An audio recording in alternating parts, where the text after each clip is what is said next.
30 ans que ça dure. 30 ans que le monde a fermé l'œil sur un génocide de 10 à 15 millions de morts. 30 ans que le monde a ignoré les cris de ceux qui mouraient. Du milieu de tout ceci, un homme adulte, mais à l'esprit d'un enfant gâté, a pour se faire pardonner embrassé un leitmotiv, le génocide rwandais. Et ça marche pour lui. Cet homme s'appelle Paul Kagame. Oui, le génocide rwandais a eu lieu et 800 000 sont tombés. Si les Hutus fidèles à Habyarimana sont responsables de ce massacre, ce bilan a été alourdi par Paul Kagame qui n'a laissé aucune chance aux Hutus et Tutsis modérés sur son parcours vers Kigali. Là aussi, le monde a fermé l'œil. À la demande de la communauté internationale, un couloir a été ouvert au FDLR de Habyarimana. Et se sentant menacés par leur présence non loin de lui, Kagame a pourchassé ces derniers dans l'est de la RDC et où il va découvrir le pactole caché dans le sous-sol de ce pays.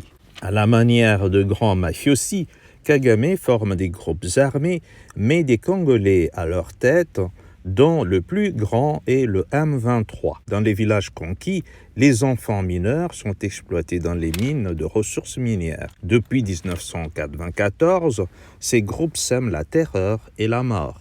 Et celui qui se victimise tout le temps en se servant du génocide rwandais, 800 000 morts, devient le bourreau commanditaire du génocide congolais, 15 millions de morts.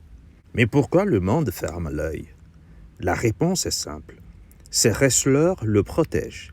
Mais qui sont ces wrestlers? Ils se cachent dans cette organisation appelée Union européenne.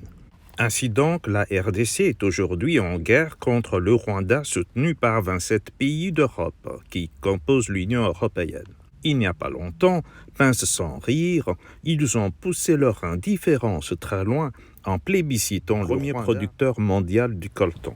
Le roi Léopold II a tué 2 millions de Congolais pour le caoutchouc et le monde s'est réveillé en retard. Hitler a tué 6 millions et le monde s'est réveillé en retard. 800 000 sont tombés au Rwanda et le monde s'est ressaisi en retard. Et aujourd'hui, Kagame a tué 15 millions et l'Union européenne joue au collabo. Le monde dort encore. Bonjour chez vous.